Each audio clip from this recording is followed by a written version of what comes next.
Hello Autophiles, Subhash here. Thank you all for your great comments, very encouraging. As you know, we just passed 10,000 subscribers, and yeah, this kind of podcast content might be a little bit boring, but you know, MCO is still going on. A lot of companies are not handing out test cars right now, and we do have some reviews that we haven't published yet. But you know, at the same time, on top of MCO, kind of busy with family. I've been going back and forth between this place, Johor Bahru, and KL, where I work.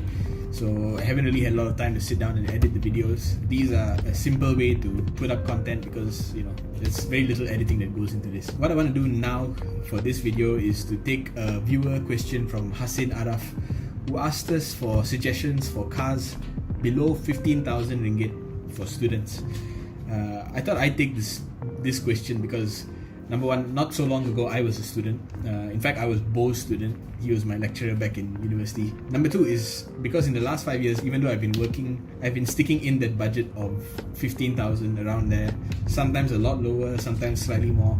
And in the 5 years, I bought 4 used cars in that price point, and I've played around European cars, Japanese cars, that sort of thing. I kind of, not to say I know my stuff, but I can help out from my experience, some general advice in this field. Hopefully the advice is helpful. First of all, even Perodua doesn't sell a new car for 15,000.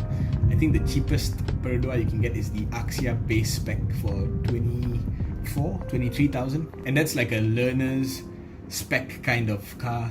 It doesn't have a radio, it doesn't have a lot of things, so you might want to avoid that. So I think we'll stick to used cars. So the first sort of deal you'll be going for is whether you're going to buy this car cash. So it can be from a used car dealer or it can be from a private individual seller.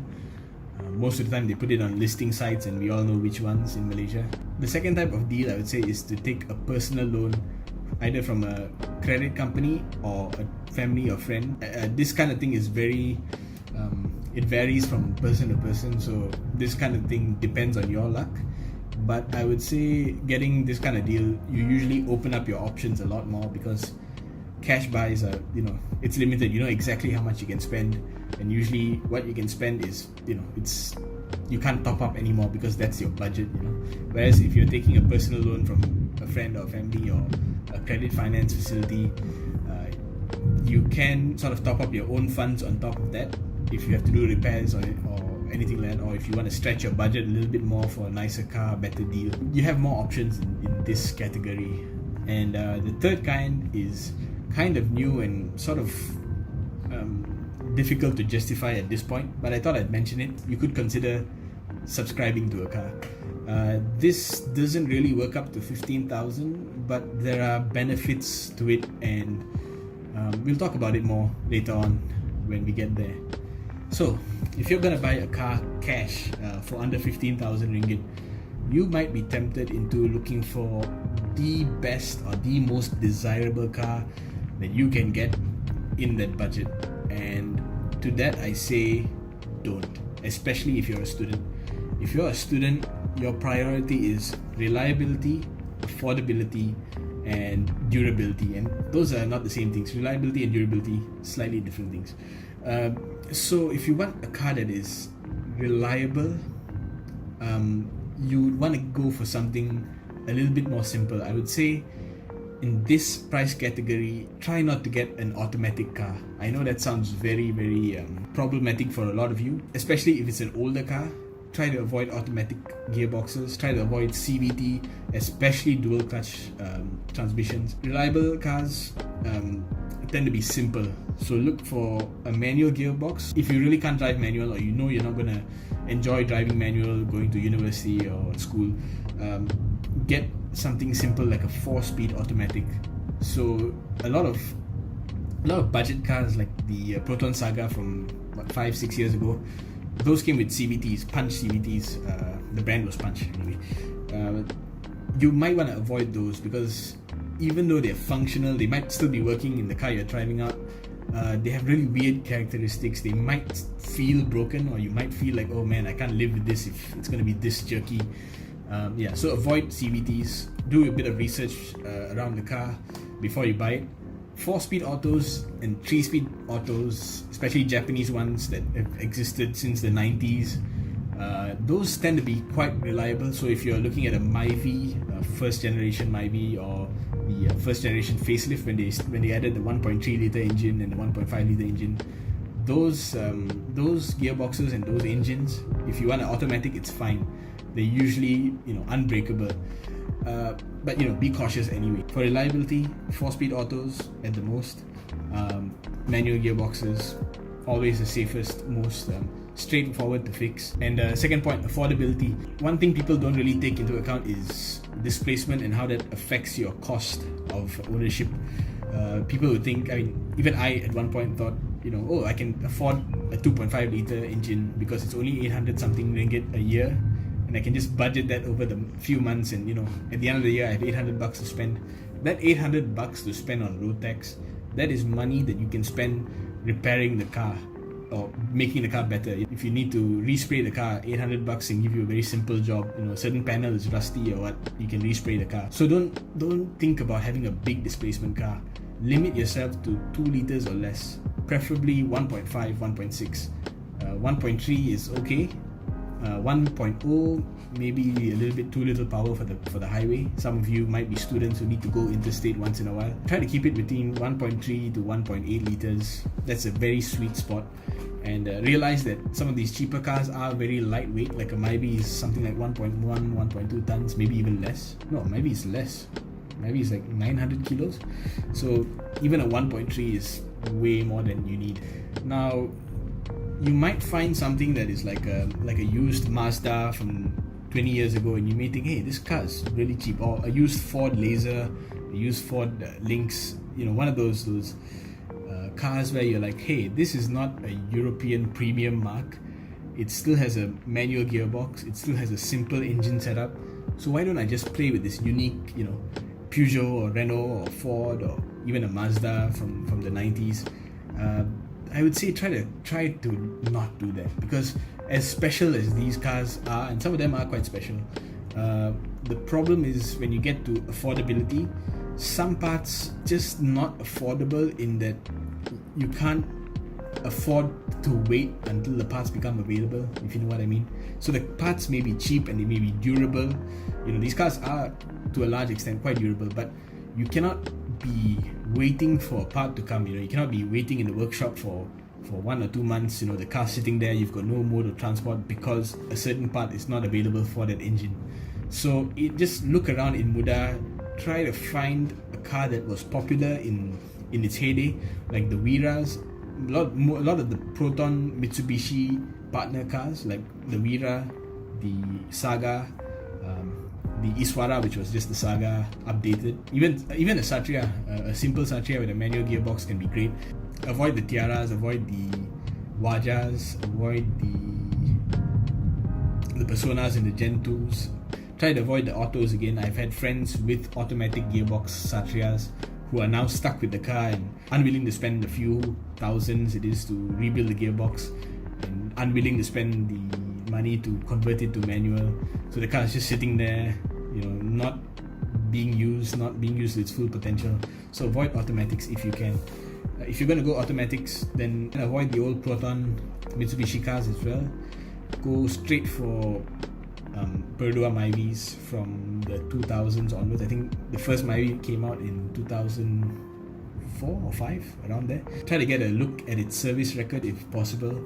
Try to get a test drive from the owner or from the used car dealer. Just tell them they can drive you around the block, and then get them to go up to speed, go up to like 60, 70, so it's shifted into every single gear ratio, gear 1, 2, 3, 4, and then just get a feel for if the car is shifting smoothly. A lot of automatic gearboxes, when they start to like jerk to shift into like second gear, it's gonna be at the end of its lifespan soon. Make sure they show you it going into reverse, because I had a car that couldn't go into reverse at one point, and that was the gearbox breaking down. And keep a ear out for little noises coming from the suspension. If you can drive it yourself, brakes and fluids and stuff like that, you're going to have to replace eventually, so keep some of that budget aside for that. And like I said, first generation Myvis, probably your best bet. Most of them cannot be used as grab cars anymore, so that use value is no longer in the market. It doesn't have a commercial aspect to it anymore. So a lot of the early generation Myvis are starting to get a little bit cheaper. You can get them around 15k or less, much less sometimes. If you're going to pay cash, early Protons or early 2000s Pearl-Duas, best bet. Those two.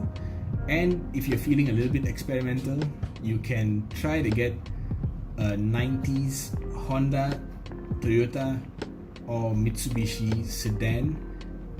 In that price range, there are a few around. So I personally had an EF sedan for a very long time, and one of your Autophiles viewers actually bought that off me, and they saw the ad on Facebook Marketplace. So I advertised on a few places, Carousel, Muda, a few platforms. I put this car up, and of all places, it was Facebook Marketplace where I got my buyer. So if you're watching, I hope the car is serving you well.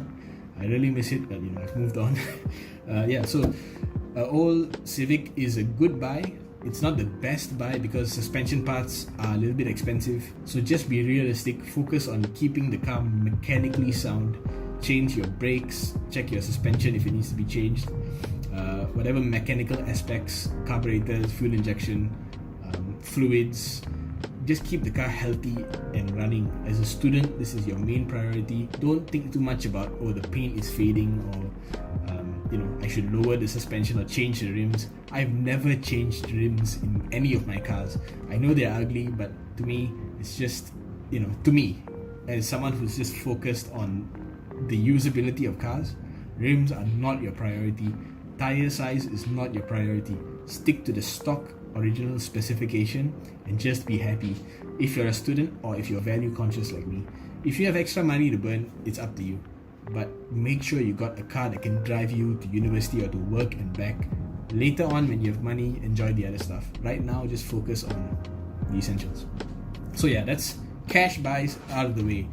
One note that I'm going to talk about now, I've seen a lot of, to me, silly articles saying, why should I buy a new Myvi for 30 or 40,000 ringgit when I can buy a beat up old BMW for the same amount of money, and then just spend a bit of money and I have a BMW instead of a brand new Myvi.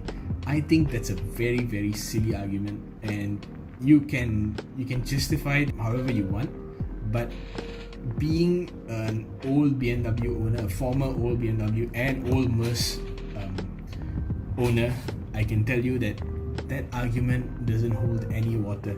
I've owned 2 old Japanese cars and 2 old German cars, and they all 4 of these cars were really taken care of by their owners. The first was a Honda Civic, taken care of by a Daihatsu rally mechanic. The second was a BMW 5 Series E34, taken care of by a former automotive journalist. The third was a W124 E260, taken care of by a Mercedes-Benz mechanic. The last one is a Honda Integra, taken care of by, I have no idea who, but every one of these cars had their problems, even though they were well taken care of. Japanese car problems and German car problems are very different. In fact, even the problems between Mercedes-Benz and BMW are kind of different, but they're both problem cars, And here's what the problem is. These cars, if you're spending 15,000 ringgit or less on a car, chances are these are just cars that are at the end of their lifespan.